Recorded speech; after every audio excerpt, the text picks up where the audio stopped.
Ayan po guys, napakalakas po ng ulan sa laot. Kikita nyo po yung itim na yan. Ayan yung ulap oh. Kaya hindi na naman kami ngayon makakapang ilaw ng dilis guys. Nahihirapan na naman tayo mag content ng panghuhuli natin sa dilis guys. Ayan lakas ng ulan na yan oh, kita nyo. Mabuti nga nakabuhos kagad yung mabuti nga bumagsak kagad yung ulan na yan. Kung hindi yan magiging buhawi po yan. Minsan kasi may dumadaan na buhawi yan dyan sa laot, kabuo yung ulap. Ayan, susundan po natin yan.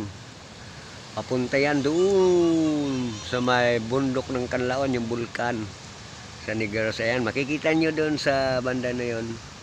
Medyo po maliwanag na sa unahan. Ayan. Ayan, ayan. May araw pa yan doon. No? Palubog na kasi yung araw ngayon dito sa amin guys. Ayan. Ayan, nakikita nyo yung bundok na yan.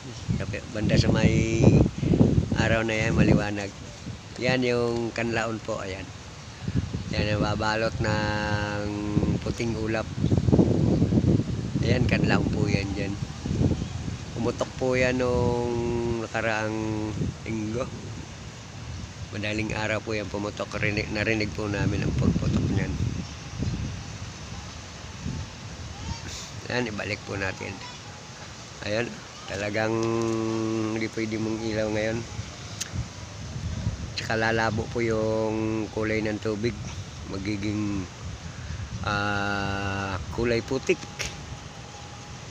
Hindi po pwede yung ilaw natin dahil hindi po ang liwanag mapupunta sa ilalim ng tubig.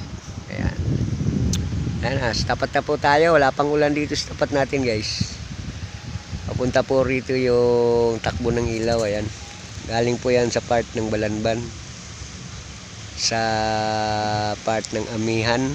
Ayan dito, Amihan po yan. Ayan,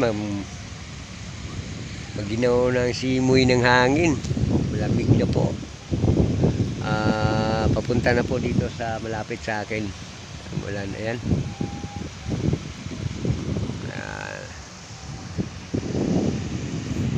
Nung mga nakaraang buwan nung nangilaw kami dyan, may dumaan na tatlong malalaking buhawi yan dyan. Kaso nga lang yun na si babaw ng mga bangka namin. So may malayo-layo pa konti.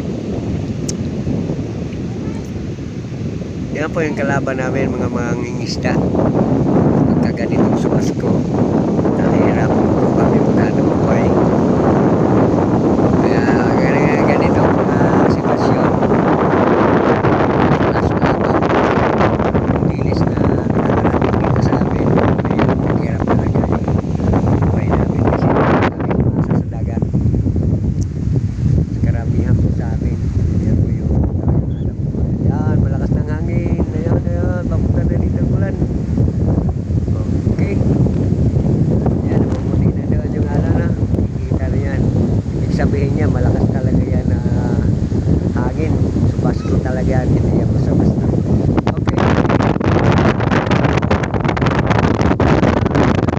Supporters natin na sumusubaybay po sa ating mga bagong content. Ayan, maraming salamat. At palagi po tayong mag-iingat guys. Ayan, I love you po sa inyo. God bless. At